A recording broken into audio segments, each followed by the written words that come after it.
আসসালামু আলাইকুম, welcome to my YouTube channel. আশা করি আপনারা সবাই ভালো আছেন। এটা হচ্ছে আমার চ্যাপ্টার 3 অর্থাৎ লিনিয়ার অ্যালজেব্রা চ্যাপ্টার 3 একঘাত বিশিষ্ট সমীকরণ জুটের এটা দ্বিতীয় লেকচার। এখানে একটা সমীকরণ দেওয়া আছে, নিম্নের একঘাত বিশিষ্ট সমীকরণ জুটের সমাধান করো। এখানে একটা সমীকরণ কি দেওয়া আছে, x1 plus 2x2 equal to 1, এরপর আছে minus x1 plus x2 equal to 0, এরপর আছে 2x1 plus 4x2 equal to 3। তাহলে এখানে তিনটা সমীকরণ দেওয়া আছে, এটা একটা সমীকরণ জোট। আমাদের সমীকরণ জোটকে সমাধান করার জন্য প্রথম কাজ হবে সমীকরণ জোটটিকে ইসালন আকারে প্রকাশ করা। ইসালন আকারে কিভাবে প্রকাশ করে আমি আমার প্রথম ক্লাসে বলছিলাম, এই যে প্রথম সারির যে প্রথম পদটা থাকবে এটার নিচে সবগুলো জিরো করতে হবে। এরপর দ্বিতীয় সারির দ্বিতীয় পদ যেটা থাকবে অর্থাৎ দ্বিতীয় কলামের দ্বিতীয় পদ যেটা থাকবে এটাকে জিরো করতে হবে। প্রথমে আমি x1 এর নিচে জিরো করব, এরপর x2 এর নিচে জিরো করব। যদি এখানে আরেকটা সমীকরণ থাকতো তাহলে 4x2 এর নিচেরটা সরি এখানে যে আরেকটা পদ থাকতো এটা তৃতীয় পদেরটা আমরা জিরো করতাম। তাহলে আমাদের প্রথম কাজ কি? প্রথম কাজ এই সমীকরণ জোটটাকে ইসালন আকারে প্রকাশ করা। দেওয়া আছে, আমরা প্রথমে সমীকরণটা লিখব। দেওয়া আছে প্রদত্ত সমীকরণ জোট।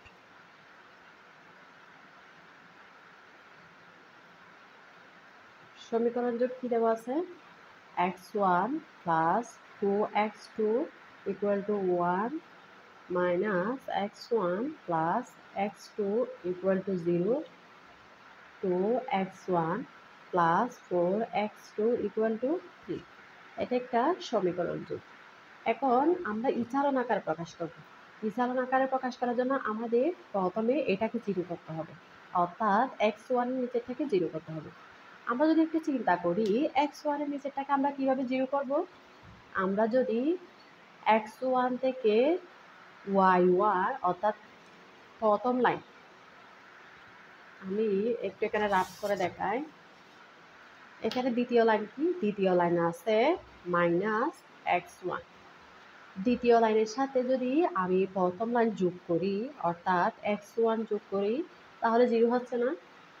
দ্বিতীয় লাইনে কি আছে, মাইনাস x1। এরপর প্রথম লাইনে কি আছে, প্রথম লাইনে হচ্ছে x1। আমি যদি দ্বিতীয় লাইনের সাথে প্রথম লাইন যোগ করি তাহলে আমার এখানে নতুন যে লাইনটা আসবে ওটা কত আসতেছে, জিরো আসতেছে। তাহলে আমরা এখানে লিখব, আমি যদি সমীকরণটা লিখি, আমি প্রথম লাইনটা লিখে ফেলব। প্রথম লাইন কি আছে, x1 plus 2x2 equal to 1। আমি প্রথম লাইন লিখে ফেললাম। এরপর আমার কাজ হচ্ছে যে প্রথম লাইনের নিচেরটাকে, এই যে প্রথম পদের নিচেরটাকে জিরো করা। এখন জিরো করার জন্য আমাকে কি করতে হবে, আমি যে নতুন জিরো করার জন্য আমাকে দ্বিতীয় লাইন, এখানে কি আছে, দ্বিতীয় লাইনটা আমি L2 দ্বারা প্রকাশ করলাম, L2 প্লাস L1। দ্বিতীয় লাইনের সাথে যদি আমি প্রথম লাইন যোগ করি তাহলে আমার জিরো আসবে না, মাইনাস x1, এই যে এটার মতো minus x1 plus x1 equal to কত, মাইনাসে প্লাসে মাইনাসে কাটাকাটি গেলে কত হয়, জিরো হয়। এখন আমি যে জিরো একটা নতুন লাইন পাইছি ওইটাকে আমি দিব L2', অর্থাৎ আমি দ্বিতীয় লাইনের একটা নতুন লাইন পেলাম, এটাকে কি দিলাম, L2', জিরো। এখন জিরো হয়ে গেছে। একইভাবে L2' মানে প্রথম লাইনের সাথে দ্বিতীয় লাইনের সাথে প্রথম লাইন যোগ। এরপর একইভাবে যদি আমি এটাকে করি, এখানে দ্বিতীয় লাইনে কি আছে, x2, এরপর এখানে কি আছে প্লাস 2x2, তার মানে তিনটা x2 না, এখানে একটা এখানে দুইটা, প্লাস 3x2 ইকুয়াল টু, একইভাবে এগুলাকেও আমাদের এই নিয়ম অনুযায়ী যোগ করতে হবে।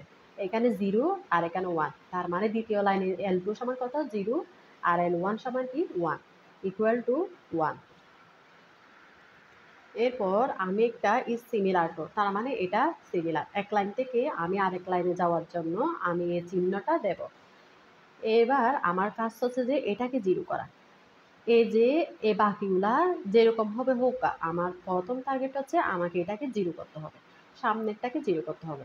আমি যদি এটাকে জিরো করতে চাই তাহলে তৃতীয় লাইন, অর্থাৎ এটা এটা কি দেবো আমরা, L3। এটা কয় number line, 3 number line. L3 তৃতীয় লাইনের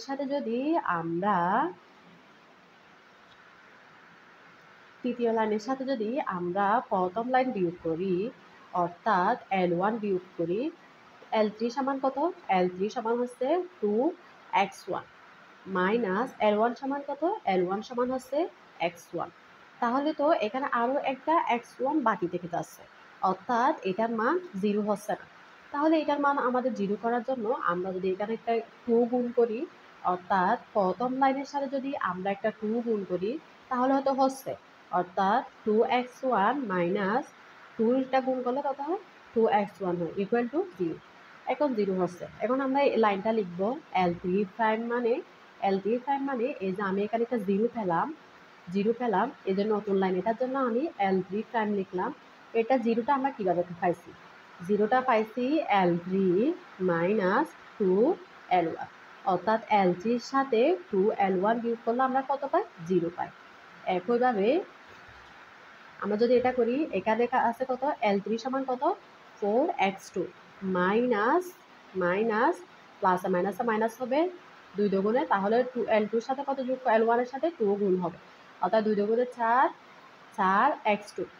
তাহলে এটা এরকম হচ্ছে না? এই যে L3 সমান কত?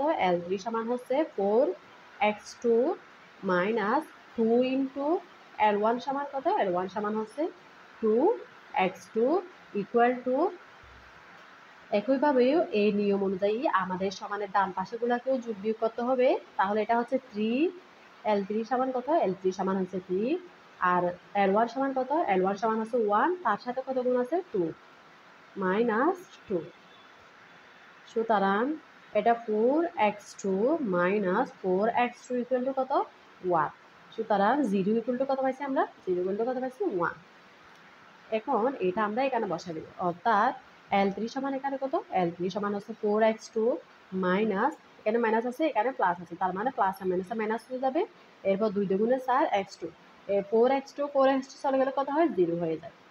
একইভাবে যদি আমরা এটা করি 3, L3 সমান কত? L3 সমান হচ্ছে 3 মাইনাস, এই যে প্লাস আর মাইনাসে মাইনাস, এরপর 2 এর সাথে কত গুণ হবে? 1। এটা কত হয়? 1। 3 থেকে 2 চলে গেলে কত হয়? 1। এখন আমরা যদি এটাকে সাজাই লিখি, x1 plus 2x2 equal to 1, 3x2 equal to 1, 0 equal to 1। এখন আমার কোনো কাজ না, আমি এখন এই সমীকরণটাকে ইসালন আকারে প্রকাশ করছি। তাহলে আমি এই ব্র্যাকেটটা এ পাশে দেব। এখন যদি দেখতে পাই আমার এই সমীকরণ জুটের ইসালন আকার হয়ে গেছে, যেমন এটার নিচে 0, এটার নিচেও 0, তাহলে তো আর নাই, এখানে 0 বাড়ানোর আর কোনো পথ নাই, অর্থাৎ আর কোনো লাইন নাই। আমরা যদি এখন দেখি, এখানে সমীকরণ জুটকে সমাধান করার জন্য প্রথম স্টেপ কি? প্রথম স্টেপ হচ্ছে ইসালন আকারে প্রকাশ করা। এখানে 0 ইকুয়াল টু কত পাইছি আমরা? 1, যা কখনো সত্য হতে পারে না, সত্য হতে পারে না।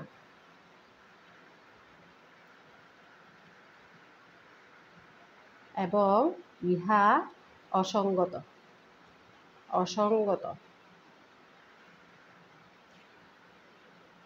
এই যে আমি আমার প্রথম ক্লাসে দেখিয়েছি যখন এরকম একটা সমীকরণ জোট আসবে, আমি যে সমীকরণ জোটটা দেওয়া থাকবে ওই সমীকরণ জোটে ইসালন আকারে যদি এরকম একটা সমীকরণ জোট আছে, অর্থাৎ 0 ইকুয়াল টু যে কোনো সংখ্যা হলে, তাহলে এই সমীকরণ জোটটা কি হবে? অসঙ্গত হবে। একইভাবে এটাও অসঙ্গত, এখানে 0 ইকুয়াল টু কত আসছে? 1 আসছে। 0 কি কখনো 1 এর সমান হতে পারে? কখনোই না। তাহলে এটা একটা অসঙ্গত। সুতরাং যখন এই সমীকরণ জোটের অসঙ্গত অবস্থা প্রকাশ পাবে, তখন ওই সমীকরণ জোটের কোনো সমাধান থাকবে না। সুতরাং প্রদত্ত সমীকরণ জোটের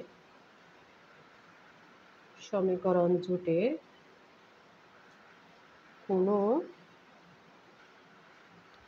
সমাধান নাই। এটা হচ্ছে আনসার।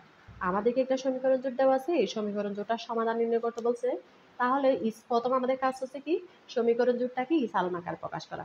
ইসালন আকারে প্রকাশ করে যদি আমরা দেখি যে এটা একটা অসঙ্গত অবস্থা প্রকাশ পাইছে, তাহলে আমরা নিশ্চিতভাবে বলে দিতে পারি এই সমীকরণ জোটের কোনো সমাধান নেই।